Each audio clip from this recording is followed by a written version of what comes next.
talk about, I guess, recovery in both writing and performing. So I know that's obviously the broader subject of it, but how do you feel about writing when it comes to recovery when it comes to writing and performing?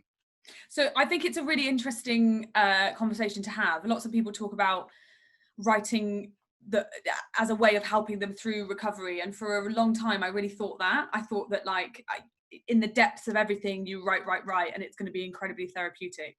And I guess that happens sometimes, but I think in the long term I've slowly started to realize that sometimes you need to take a little break and you need to take a little step back, and actually the real healing happens perhaps away from the creativity, and then you can come back to the creativity and create something that, you know, isn't really overly what's the word I'm looking for? Sometimes when I've read things that I thought I was ready to share and I don't think I was, and I think something that maybe we don't talk about, lots of people write every day, and I've taken over the last kind of year or two the opposite, where I've tried to not write every day to see what that will do for my well-being, but also for my work, and it's been quite interesting, to be honest. That's cool. And because obviously there's a very common notion that with poetry and writing there is a level of writing your feelings out to help you understand them, but obviously so many of the feelings you can be close to have not processed it. So in that, then for you, does it depend on what the emotions you're feeling are and what you're dealing with is, or is it just a general blanket thing of give me space before I start to write it? Yeah, I think obviously it's difficult, isn't it? Because where does inspiration come from? And, you know, you can feel incredibly inspired as a distraction when things are a bit tough. But I think for me, I found it quite unhelpful. I was trying to write when I was in hospital, for example, and then I was trying to write just as I came out. And I was like, this is the only way that I can process this. And the relationship between recovery and poetry was so intertwined that actually it started to, I got this pressure. It was like a huge pressure to not only recover and make sure that I was staying sober and that I was getting better, but also that I was writing some really good stuff. And I just thought that's the level of pressure to put on yourself there is really, really ridiculous. And also I think sometimes it's to do with we talked about, you know, in the quick fire, you know, what would you change about yourself? I mean, amongst other things, I'm incredibly impatient, and you know, I think when you're an addict, and obviously some people might feel like, you know, they're very addicted to performing, for example, or, you know, or sharing stuff, that can be a similar behavior. But when you're an addict, everything it's to do with, you know, immediate gratification. I write a poem, I read it out, especially because sometimes I just try and be funny just because then you get a laugh. It's yes, delicious laughter, because it's so immediate, right? But I think what I'm trying to say is for once I realized that recovery is a long process, and what you have to do is, instead of that immediate gratification, you have to work really hard and slow every day to get this delayed gratification. And I wondered what that looked like with writing. I think sometimes I put stuff out, or I think I'm done with something, because I can't wait to share it, and I really want someone to tell me that it's good, or to, you know, to enjoy it, when really it's probably not at its best. And I think I've really ignored the importance of editing, the importance of writing something, putting it away for a week, 2 weeks, a month, and then coming back to it. I think so much about my life is fast-paced immediacy. And I do feel, you know, by having that space, perhaps it's starting to make, who knows if my writing's any better, but definitely it's different. And that seems quite exciting at the moment. Well, then going on the kind of whole gratification and kind of impatience of it, then is it also then for recovery some level of sometimes writing a poem knowing I'm just writing this to get it out there on a piece of paper, but I don't have to share it with anyone else, versus then also this one's going to eventually be shared and put on an audience, whether it's written down or performed? Is there some level of sometimes I need to write this, but I know it's not going to leave this room? Does that come into the recovery process at all? Absolutely. I you know, I understand there's a huge process of just writing something down and seeing it in front of you is really important when it comes to kind of dealing with some really overwhelming things. And then I think also it's about self-care, isn't it? It's about, am I willing to share this? Do I want to share this? Is this what I want to say? And I think we should all be asking those questions anyway, whatever we're writing, whether it's, you know, traumatic or funny, or, you know, just pondering life and all its complexities. You know, I just think for me, it really helped to be able to stop and think, is this something that I want to put out into the world and have discussions about, but also have somebody else read and perhaps relate to, or is this something just for me? And that's been hard, because I don't write very often. I really think it's amazing when people say they write every day. I try, but I'm very stubborn. If I don't want to do something and I feel like it's probably just a fear of failure, really, is it? I don't want to do it in case it's not perfect. But hopefully, kind of by putting yourself away and just thinking, actually, I'm gonna leave it before I go back to it, and I'm gonna try my best to give myself some distance from that experience. But on the other hand, if you're experiencing things all the bloody time, when are you gonna have time? Like, there's always something going on. Do you know what I mean? So maybe it's quite interesting to bookmark different experiences, different emotions, whilst knowing that those things they crop up throughout everyone's work anyway, don't they? These themes, is that what they call them, Tyrone? These themes running throughout, who knows? Again, the whole, like, it's when you stop becoming just a poet and suddenly, oh, now I'm the black poet, or I write about black poems. So it's like, no, it's still a poem. It's just a poem.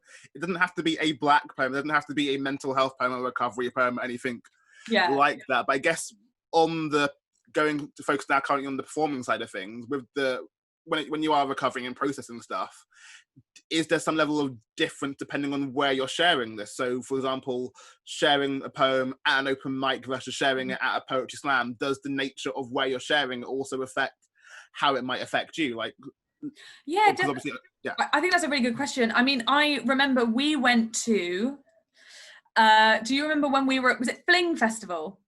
Do you remember? Yes. Okay, so Fling Festival with Hey Ho and Maria Ferguson. Yeah, Maria was there, and I was literally 2 days out of hospital, and I saw you on the bus, and I was so happy. I was like, yes, a friendly friend. And it was quite overwhelming. And I remember saying that, I felt the need to say it on the stage. And we all know what festival stages are like. You know, it's not, I love a poetry audience because they're so giving and almost always listening. But when you've got, you know, some very loud music over the other side of you, you know, you have to play to your environment. And I was like shaking up on this stage, and I was like, hello, I was in hospital 3 days ago.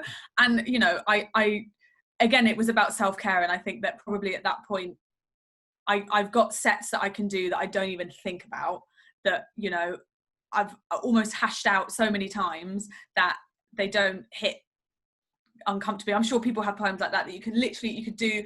Other people are like, oh my God, wow, like, I can't believe you wrote about that. And you're thinking, oh, I've been doing this for too long. I'm almost sick of it and don't remember the initial feeling that led to writing it. But then on the other hand, you know, you can choose to read things that are a bit more vulnerable. And I've definitely done moments where I've thought that was a bit too raw.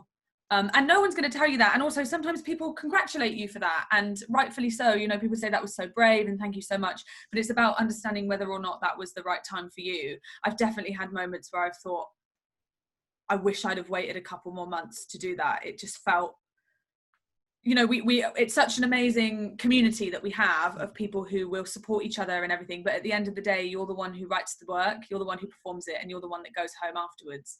And I think, you know, instead of feeling like you have to be, you know, the poster poet for whatever thematic thing you've accidentally fallen under, sometimes it's important to think, do you know what, maybe I don't want to fucking talk about mental health today. She says talking about mental health today, but you know what I mean? Yeah. Well, like, on that line, like, do you feel like sometimes there can be a pressure to have to almost write that kind of poem, whether it be like, oh, because especially when you get into this poetry community level, oh, everyone's talking about that stuff, this is how I must deal with it, or whether it be like a poetry slam, you think, oh, those are the poems that get high marks, maybe I need to kind of try and write. Do you think that there is some pressure in that sense, or is it just as well as the case of like, oh, this is just a good way into it to some degree? I think also, like, it's important. I mean, like you said, you know, how do we experience the world? I'm sure you know, poems are born out of you know, emotion and all of that. I don't know, are they? Who knows where poems come from? But my point is, I can't not be mentally ill. I'm going to be mentally ill forever. And it's just, I think, especially when you've got complex mental health disorders and things, and it's about how you navigate yourself and how you view yourself within that. So sometimes it does feel like, I'm pretty sure if I sat down right now and tried to write a poem that wasn't about being mental, there'd be some stuff that came through anyway. Because you can't sever your life experience, can you? I think the only thing is, you know, I would know, and I'm sure other people would know, that if you wrote something ingenuine, that's the word, isn't it? Ungenuine? Don't tell the children I teach. Anyway. I'm sure if you wrote something that was being false and not true to yourself, then you'd be able to feel it, you know? So I guess if I sat down and was like, I'm going to write about being something else, or an experience about something else, I think you can kind of sense if somebody's not 100% on that.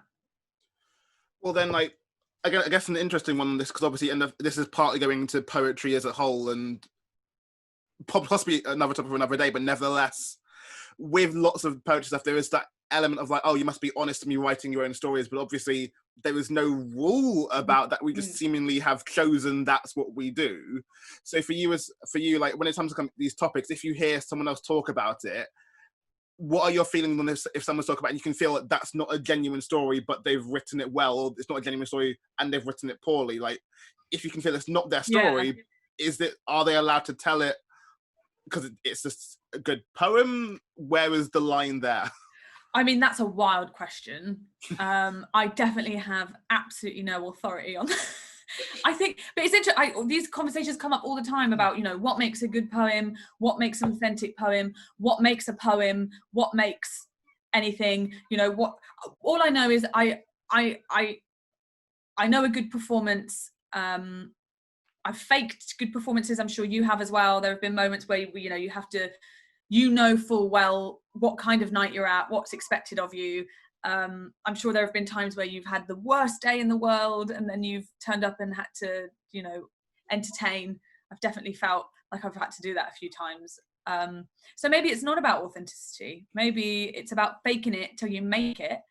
And it's about getting that moolah. No, I'm joking. I don't know. I think that's I think it's an important question, and I think sometimes it's important to just say, I have absolutely no idea. Well, I guess I have no idea.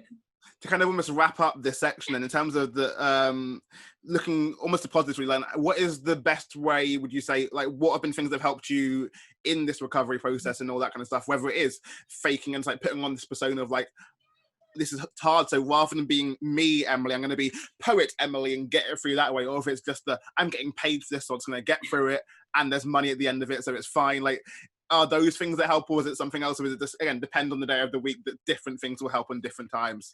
God grant me the serenity to turn these unbearable feelings into cold, hard cash. No, I think that's a great question. Again, I think, you know, there are days where putting on a face is what's going to get you through the day. But I mean, the whole point of you know, the opposite of, you know, addiction and being unwell is connecting with people, right? And poetry is an incredible place to do that, not just with audiences, but with other poets and with people who have experienced similar things, or even people who've never experienced anything like that before. Like, connection, I mean, I sound like such a hippy dippy, but honestly, it's made a massive difference to my life, the idea that I think poetry, you have this like image of this like lone, sad, like, you know, staring out into the romantic-esque, like suffering, and I grabbed that with both hands for years. I thought, yes, I want to suffer in a dark room on my own. And I mean, the years when Emily would just be wearing all black definitely stick in my mind.